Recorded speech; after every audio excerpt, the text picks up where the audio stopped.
Para vir a esse mundo, o Messias teve que se tornar carnal. Ele foi igual em tudo ao ser humano, exceto no pecado. Se fez como nós para trazer a verdade, revelar o Pai. E veio primeiro ao povo de Israel, pois era o povo mais corrompido pelos caídos.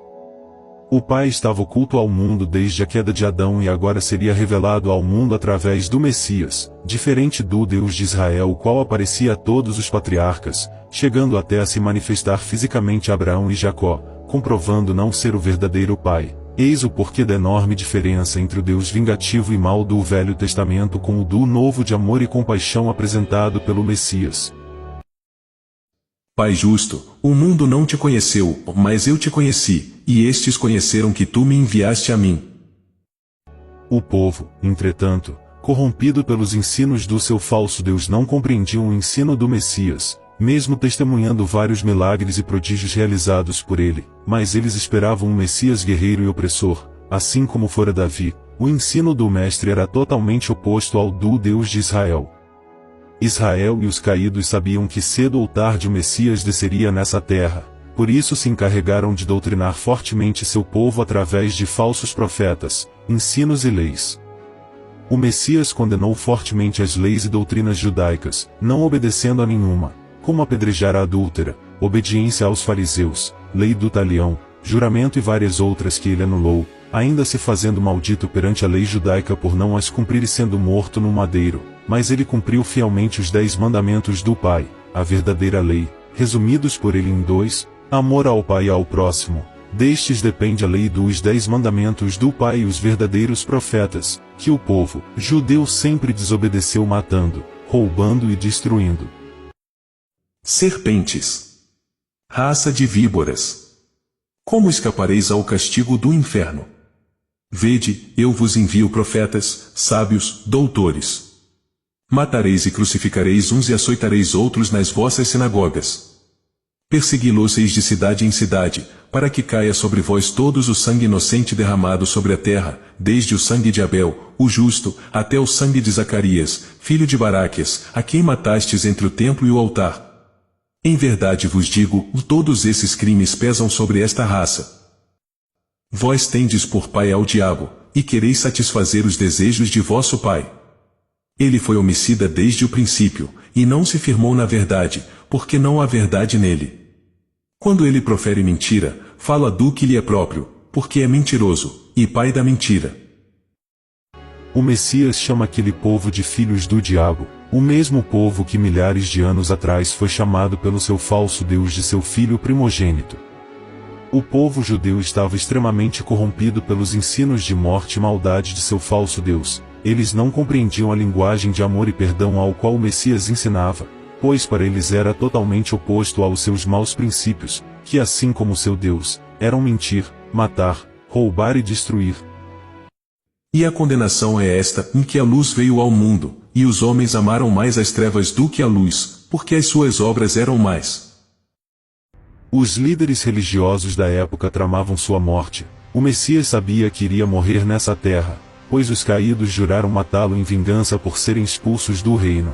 Tanto que perto de sua morte Israel e Ismael aparecem como Moisés e Elias ao Messias o ameaçando matar assim que entrasse em Jerusalém. Os caídos para se manifestarem fisicamente necessitam de corpos humanos, por isso o corpo de Moisés foi disputado por Israel e Elias tomado por um redemoinho de fogo por Ismael. Ambos os corpos sumiram, são os corpos usados por Israel e Ismael para se manifestar fisicamente ao Messias.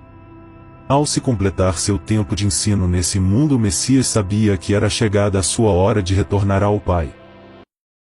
Eis que vamos para Jerusalém, e o Filho do Homem será entregue aos príncipes dos sacerdotes, e aos escribas, e condená-lo à morte. E o entregarão aos gentios para que dele escarneçam, e o açoitem e crucifiquem, e ao terceiro dia ressuscitará.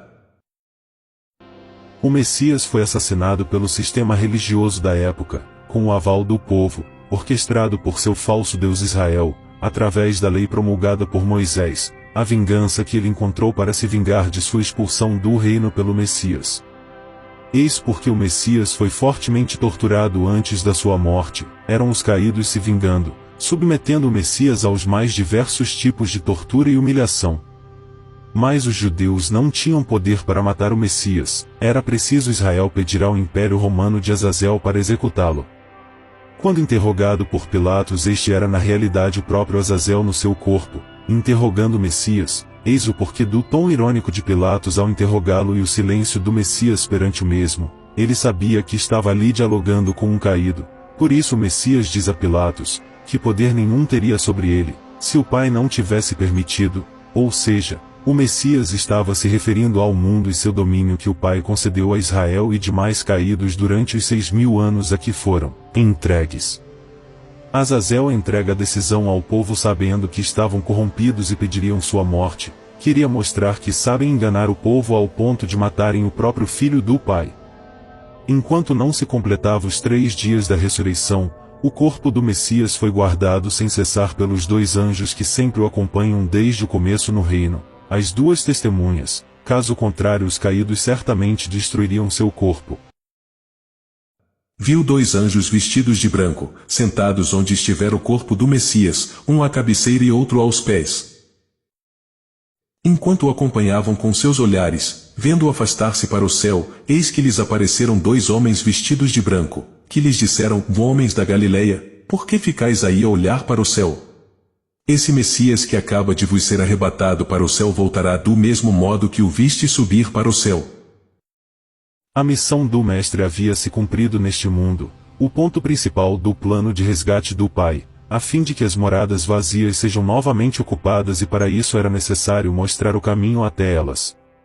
O Messias veio a este mundo revelar o Pai, por isso é o único caminho até ele. Estava no mundo, e o mundo foi feito por ele, e o mundo não o conheceu.